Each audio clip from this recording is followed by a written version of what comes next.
No encerramento da obra A Morte de Stalin, testemunhamos uma cena carregada de tensão simbólica. O chefe da polícia secreta, Lavrenti Beria, acaba de ser executado por seus crimes. Ao redor do corpo, grandes nomes da elite política soviética se reúnem, entre eles Malenkov, o líder provisório, visivelmente hesitante, e Khrushchev, que logo se volta a Kaganovich com uma pergunta perturbadora. Você já confiou em alguém fraco? A resposta é seca, direta e incômoda. Não. Nesse momento, o filme nos conduz para além da narrativa histórica, lançando-nos em uma reflexão profunda sobre a natureza da fraqueza e sua influência direta sobre a confiança, o poder e as escolhas humanas. Muitas vezes tratamos a fraqueza como algo neutro, inofensivo, até mesmo virtuoso. Acreditamos que é possível ser fraco e bom ao mesmo tempo.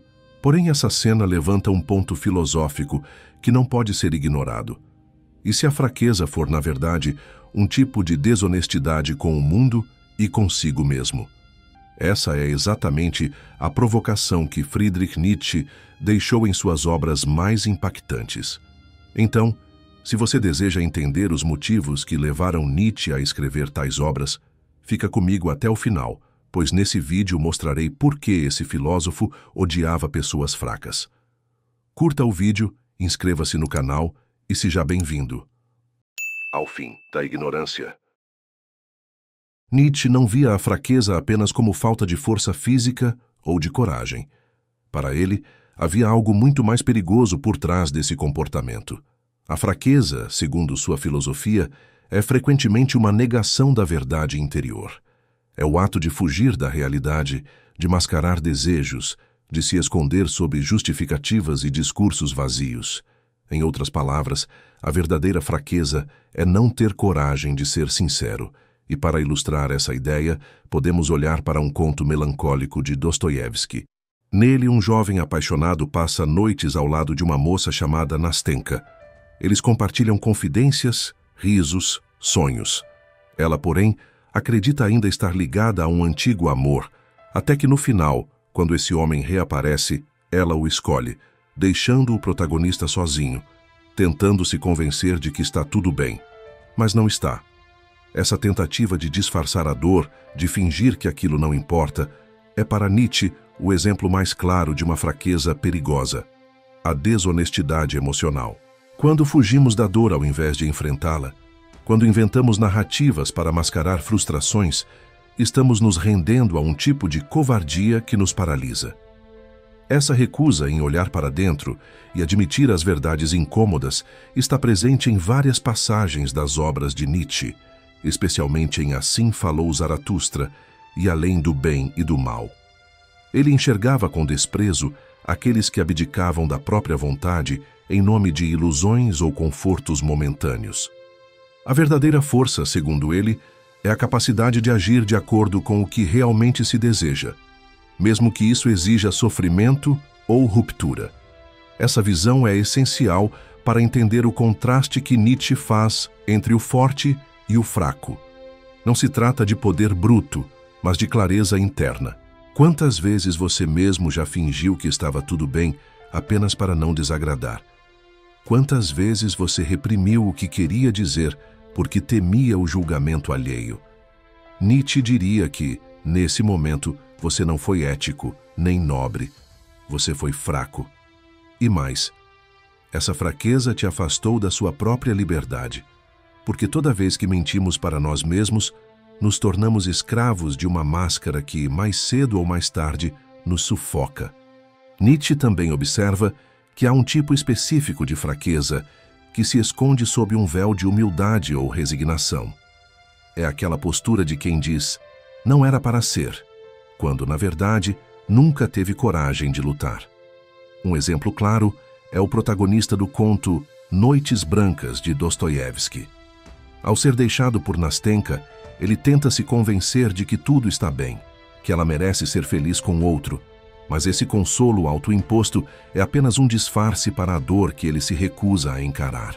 Para Nietzsche, esse tipo de resignação não é nobreza de espírito, é covardia emocional. Ele acreditava que uma pessoa verdadeiramente forte encara suas perdas, chora se for preciso, mas não se ilude.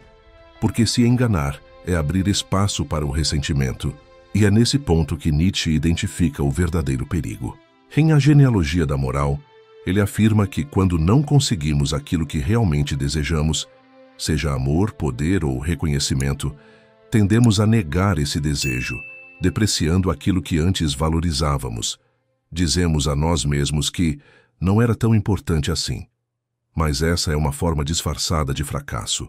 E o ressentimento, alimentado por essa negação, se transforma em um veneno lento que corrói a alma e nos torna mais amargos com o tempo. Nietzsche via a fraqueza, não apenas como algo pessoal, mas como um fenômeno social. Uma força corrosiva que, quando acumulada em uma cultura, tem o poder de derrubar impérios, destruir legados e silenciar verdades incômodas. Essa ideia aparece com força em sua crítica ao hedonismo, não porque ele considerasse o prazer algo errado, mas porque muitas vezes o prazer imediato é o disfarce de uma vontade fragmentada. Uma mente fraca é aquela que se rende ao primeiro impulso, que não consegue organizar seus desejos, que se dispersa diante de cada estímulo. Para Nietzsche, o verdadeiro poder vem da organização da vontade. Ele via nossa psique como um campo de batalhas internas, onde forças conflitantes lutam pelo controle. E quando não há uma liderança interna, uma direção clara, caímos em um estado de paralisia, presos entre impulsos que se anulam. Essa desorganização é o que ele chama de niilismo prático. Viver sem rumo, sem propósito, consumido por pequenas distrações que nos impedem de realizar algo significativo. Um exemplo histórico dessa fraqueza interna pode ser visto em líderes como Eduardo II da Inglaterra. Apesar de ter todo o poder de um rei, sua falta de firmeza e vulnerabilidade diante das pressões externas o fizeram cair. Tinha autoridade, mas não tinha direção. Nietzsche diria que ele tinha poder, mas nenhuma vontade. Nietzsche acreditava que a falta de uma vontade estruturada é o que impede um ser humano de superar a si mesmo e realizar seu verdadeiro potencial. E essa ideia está no cerne do que ele chamava de Übermensch, o além do homem. Em Assim Falou Zaratustra, o filósofo apresenta essa figura não como um tirano ou alguém fisicamente dominante, mas como aquele que dominou suas próprias contradições internas. Alguém que não vive mais dividido entre o que deseja e o que é permitido, entre o impulso e o medo. O verdadeiro forte para Nietzsche não é o que impõe seu poder sobre os outros, mas aquele que alinha sua vontade a tal ponto que não é mais escravo de si mesmo. Por isso ele dizia que poder, em sua concepção mais elevada, é vencer a si mesmo. É tomar as rédeas da própria mente e seguir um caminho com clareza, mesmo quando tudo ao redor convida ao desvio. A imagem do Übermensch não é de um conquistador com uma espada, mas de alguém que é tão fiel a si mesmo que nenhuma ilusão externa consegue desviá-lo de sua essência. E isso não é uma metáfora romântica, é uma diretriz prática para uma vida mais verdadeira. Nesse ponto, voltamos à importância da confiança. Não apenas a confiança dos outros, mas a confiança que temos em nós mesmos. Nietzsche via a confiabilidade como uma das expressões mais elevadas do poder pessoal. Um indivíduo só é digno de confiança quando sua vontade é estável. Quando ele não muda ao sabor do vento, quando não diz sim agora e não daqui a pouco, quando o que ele sente, pensa e faz estão em harmonia. E essa harmonia só é possível quando a pessoa já não é mais refém de suas emoções ou desejos momentâneos. É por isso que ele critica figuras como Malenkov no filme A Morte de Stalin, que é facilmente influenciado por aqueles ao seu redor. Um homem assim não pode ser confiável, nem para si nem para liderar outros. Ele representa a fragilidade da vontade desorganizada, sempre sujeita ao ambiente, aos caprichos e aos interesses alheios. Quando uma pessoa vive nesse estado de oscilação constante, suas palavras perdem valor e suas ações deixam de inspirar respeito. A confiança morre onde a firmeza não existe. E sem confiança, não há liderança, não há amor duradouro, não há realização possível. Nietzsche entendia que viver com esse tipo de consistência exige coragem, muita coragem, porque é preciso confrontar tudo o que ainda é fraco dentro de nós. E por isso ele era tão duro com a compaixão. Para o senso comum, a compaixão é vista como uma virtude pura e incontestável. Mas para Nietzsche, ela poderia esconder armadilhas emocionais profundas. Ele via a compaixão, quando usada de forma indevida, como uma maneira de manter o outro em estado de dependência, de sustentar sua fraqueza ao invés de desafiá-la. Quando alguém oferece ajuda apenas para se sentir moralmente superior ou para manter o outro sob controle emocional, isso não é generosidade. É manipulação disfarçada. Para Nietzsche, a verdadeira generosidade só existe quando vem de um lugar de força. Quando alguém está tão inteiro em si mesmo que não precisa que o outro seja fraco para se sentir forte. E esse é o ponto central. A ajuda genuína só é possível quando não busca dominar, mas libertar. Quando você ajuda alguém a se levantar, não porque quer que ele continue precisando de você, mas porque quer vê-lo de pé, andando com as próprias pernas, mesmo que isso signifique que ele vá embora e nunca mais precise voltar. Esse tipo de força é o que Nietzsche chamava de magnanimidade. Uma generosidade que nasce do excesso, da abundância interna e não da carência. É a diferença entre ajudar para libertar e ajudar para prender. Ele acreditava que muitas relações humanas são corroídas justamente por essa falsa compaixão. Quando alguém diz, "Eu faço tudo por você", mas secretamente espera algo em troca, lealdade cega, dependência, gratidão eterna. Isso não é amor, é controle. É piedade transformada em armadilha. Nietzsche observava esse padrão nas relações pessoais, nas religiões e até na política. Em vez de fortalecer o outro, a piedade o mantém infantilizado, enfraquecido. E essa dinâmica é vista por ele como uma das formas mais perigosas de perpetuar a fraqueza. Porque o fraco que quer parecer bom oferece ajuda para se sentir forte, enquanto o forte de verdade oferece ajuda porque pode, e depois solta. Por isso, Nietzsche insistia tanto na ideia de que a natureza despreza a falsidade. Toda ajuda que não parte da autenticidade, mas da necessidade de se afirmar, é uma afronta à verdade da existência. Nietzsche vai ainda mais fundo ao analisar como essas dinâmicas de poder disfarçado se manifestam nas estruturas sociais e até mesmo nos relacionamentos íntimos. Ele observava que, muitas vezes, quem aparenta ser a parte mais fraca de uma relação é, na verdade, quem exerce maior controle emocional, não pela força, mas pela chantagem, pela vitimização.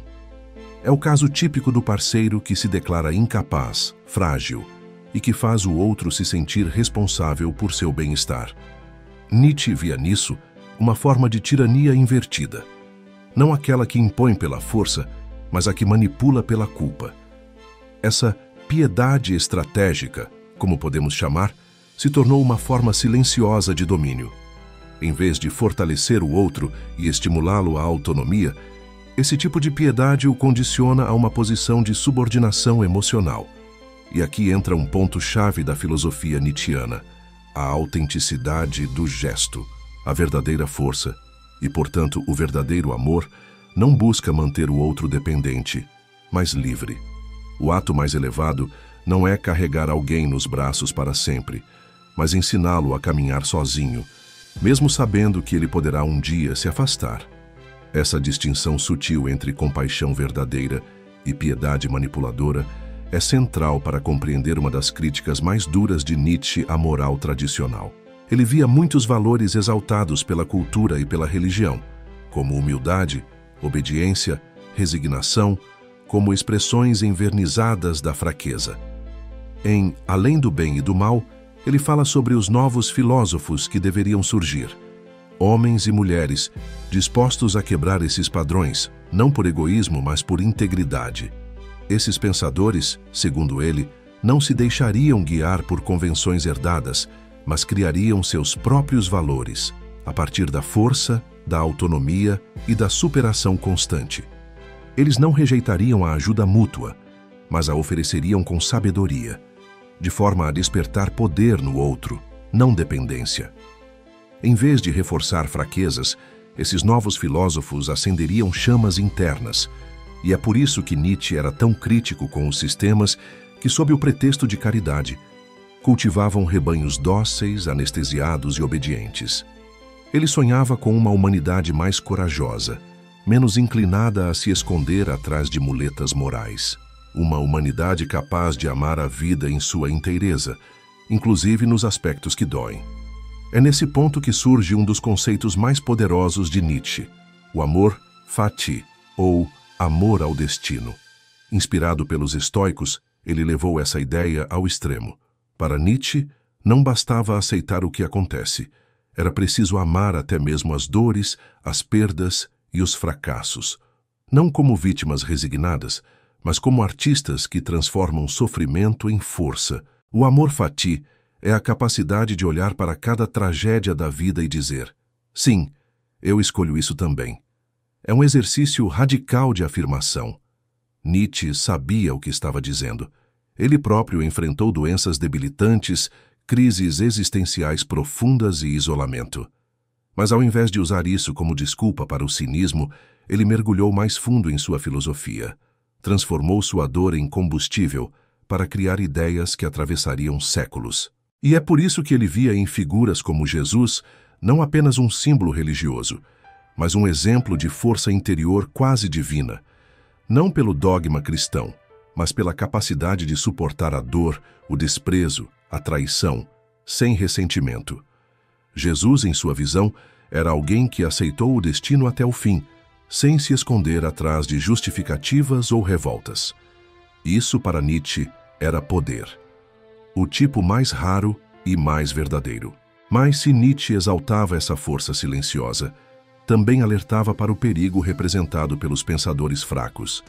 Aqueles que, incapazes de enfrentar a vida como ela é, criavam filosofias para negá-la. Essa negação aparecia, por exemplo, no antinatalismo, que ele provavelmente criticaria como uma desistência travestida de reflexão. Ideias que sugerem que é melhor não nascer, que viver é um fardo que deveria ser evitado, representavam para Nietzsche a capitulação total diante do sofrimento. Em vez de acolher a dor como parte da grande dança da existência, esses pensadores buscavam extirpá-la da equação, como se fosse possível viver sem riscos, sem perdas, sem caos. Mas para Nietzsche, eliminar o sofrimento é eliminar a própria vida, porque é na dor que crescemos, é nas perdas que descobrimos o que importa, é no desconforto que forjamos nossa verdadeira identidade. Portanto, qualquer filosofia que nega a vida ou tenta minimizar sua intensidade é, no fundo, uma filosofia de fraqueza. E ele via nisso um risco existencial, o risco de formar uma cultura que não celebra mais a vida, mas apenas a tolera, e aos poucos deixa de viver. A conclusão que Nietzsche nos propõe não é suave. Não há consolo fácil, tampouco promessas de redenção simples. Ele não nos oferece uma escada para o paraíso, mas um espelho. Um espelho que revela nossas fraquezas mais profundas, nossas mentiras íntimas, nossa covardia disfarçada de bondade. E o que ele nos pede é brutal. Encare isso de frente. Veja quem você é sem adornos, sem máscaras. Veja o que te prende, o que te faz se esconder, o que te impede de dizer sim à vida com todas as suas imperfeições. Nietzsche não está interessado em salvar você. Ele está interessado em que você se salve, e isso, para ele, só é possível através da autossuperação. Ele acreditava que todo ser humano carrega em si a possibilidade de se tornar algo maior, não maior do que os outros, mas maior do que si mesmo. E isso exige que rompamos com os discursos que nos afagam, mas nos mantêm fracos, que abandonemos o conforto da piedade e abracemos o desconforto da verdade, que escolhamos a vida não por ela ser fácil ou bonita, mas porque é nossa, e porque, se formos fortes o suficiente, poderemos transformá-la em uma obra digna. Nietzsche nunca pediu que você fosse perfeito, mas exigiu que fosse honesto, que parasse de fingir que está tudo bem quando está morrendo por dentro, que deixasse de culpar os outros por não te entenderem, quando nem você tem coragem de se encarar. Ele chamava isso de integridade. Aquele ponto em que a vontade se alinha, a fala é firme, o gesto é claro e o pensamento não se envergonha de si mesmo. E quando você alcança isso, mesmo que por instantes, algo muda. A vida, com todas as suas dores, já não parece uma inimiga. O sofrimento deixa de ser algo a evitar e se torna uma parte da grande obra que você está construindo, a si mesmo. Não existe vida autêntica sem dor. Mas também não existe dor que resista à força de alguém que decidiu com coragem viver com os olhos abertos. O verdadeiro herói nietzschiano não é aquele que venceu o mundo, é aquele que, mesmo fraturado, nunca traiu sua vontade, que diante do caos não recuou, que diante da morte permaneceu inteiro e que diante da fraqueza escolheu crescer. Essa é a essência do pensamento de Nietzsche sobre a fraqueza. Uma crítica que nos atravessa como lâmina, mas que ao mesmo tempo aponta um caminho que não passa pela compaixão rasa, pela moralidade herdada ou pela vida domesticada, mas sim pelo confronto, pela superação, pela afirmação corajosa da própria existência. Se você chegou até aqui, talvez já tenha sentido o desconforto de perceber que há fraquezas em você que precisam ser enfrentadas. E isso não é um problema, é um ponto de partida. A pergunta que Nietzsche lança, como uma pedra na água, continua ecoando. Você é confiável? Não para os outros, para si mesmo. E a resposta só você pode dar. Se essa reflexão mexeu com você, curta esse vídeo, compartilhe nos comentários sua visão sobre a fraqueza e a força e se inscreva no canal O Fim da Ignorância. Aqui, nós não aliviamos verdades, nós as encaramos de frente